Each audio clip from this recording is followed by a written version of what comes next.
Mengapa mesti ada akhirat? Kenapa tidak cukup dengan dunia saja? Itulah yang sedang dipertanyakan oleh golongan ateis. A tidak ada, T Tuhan, is keyakinan. Ateis, keyakinan yang mengatakan tidak ada Tuhan. Bagi mereka dunia inilah segalanya. Tidak ada akhirat, tidak ada surga, tidak ada neraka, tidak ada malaikat, tidak ada ruh, dan puncaknya adalah tidak ada Tuhan. Maka Islam memberikan jawaban.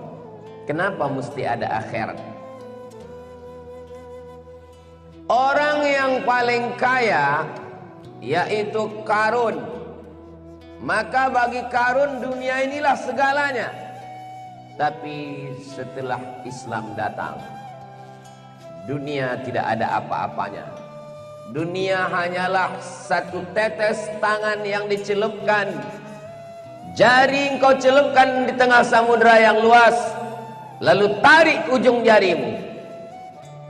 Air yang menempel di ujung jarimu setetes, itulah dunia wahai Qarun.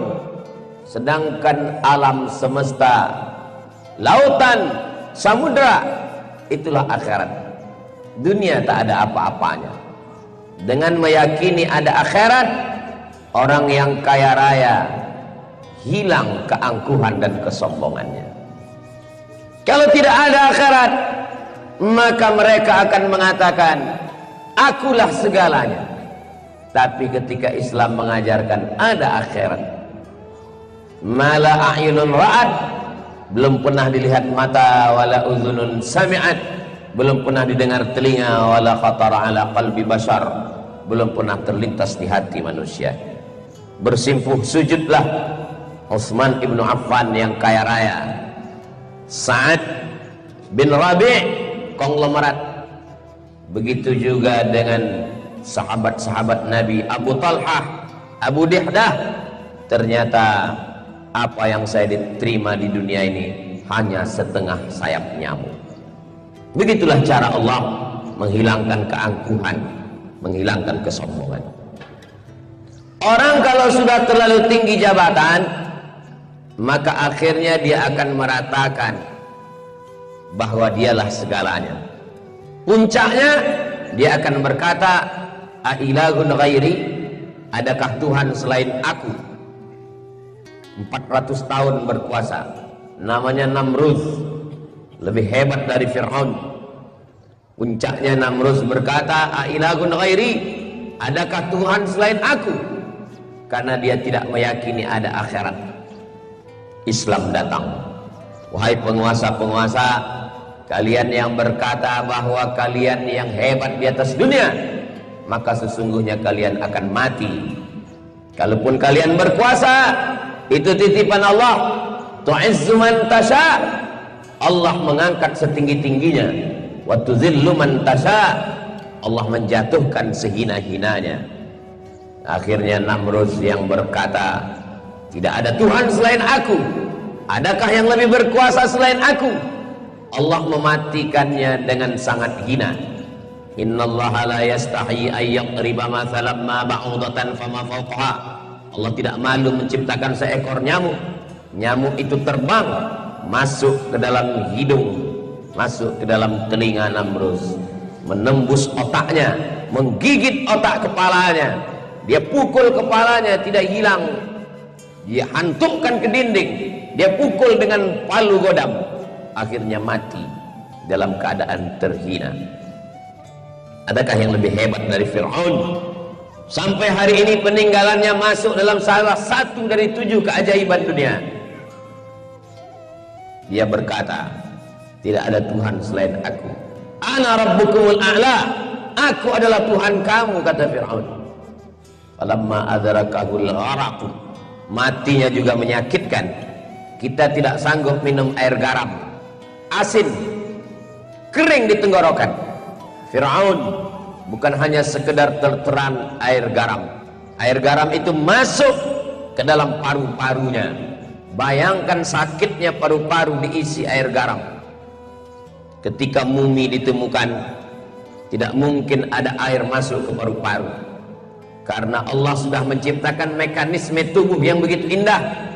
Orang kalau sambil bicara, sambil tertawa, minum, dia akan tersedak, dia akan batuk, air akan tertumpah keluar. Tapi Fir'aun mati dengan sangat menyakitkan. Air garam tertelan masuk ke dalam paru-parunya sampai akhirnya dia mati. Dan ketika muminya digali, ditemukan ada garam di dalam paru-paru. Kematian yang hina, kematian yang sangat menyakitkan, kematian yang tidak ada apa-apanya dibandingkan dengan kuasa Allah Subhanahu wa taala. Air yang dikatakan bisa mematikan, menyelamatkan Nabi Musa alaihi salam. Bukankah dulu dia yang mencampakkan Nabi Musa? Bukankah dulu dia yang akan membunuh Nabi Musa? Ibunya diilhamkan Allah, wa auhayna ila ummi Musa an ardi'ih. Kalau engkau takut anakmu disembelih oleh Fir'aun, susukan anakmu. La takhafi, jangan kau takut. Wa la tahzani, jangan kau sedih. Alqihi fil yammi, hanyutkan dia ke sungai. Air tidak bisa membunuh anak kecil, tapi air bisa mematikan penguasa yang zalim. Allah punya kuasa, tak ada yang sulit bagi Allah. Innama amruhu idza arada syai'an ayyaqula lahu kun fayakun. Seandainya tidak ada akhirat, betapa indahnya hidup Namrus. Seandainya tidak ada akhirat, betapa indahnya hidup Fir'aun. Seandainya tidak ada akhirat, betapa indahnya hidup Qarun. Masih ada akhirat. Hai Qarun, kau tidak ada apa-apanya. Di akhirat kau hanyalah sebesar butiran debu di tengah kuasa Allah. Hai Namrus, hai Fir'aun, kau hanyalah sebesar ujung rambut di tengah angkasa samudra ciptaan Allah Subhanahu wa ta'ala. Akhirat membuat orang kaya tidak merasa punya apa-apa. Akhirat membuat orang yang berkuasa merasa hampa karena masih ada akhirat. Bagaimana dengan orang miskin? Terlahir dalam keadaan susah, ayah meninggal, ibu tidak ada, keluarga tidak peduli, teraniaya, terzalimi. Orang Islam tidak akan putus asa. Kenapa? Masih ada harapan, masih ada akhirat. Begitulah Allah ciptakan akhirat supaya dia menjadi bagian harapan. Manusia bisa hidup 3 hari kalau tidak ada air. Orang bisa hidup 3 bulan kalau tidak ada makanan pokok, tidak ada padi, tidak ada jagung, tidak ada sagu. 3 bulan ke depan orang masih hidup. Kalau hari ini semua air asin masuk ke sungai, kita masih bisa hidup 3 hari lagi.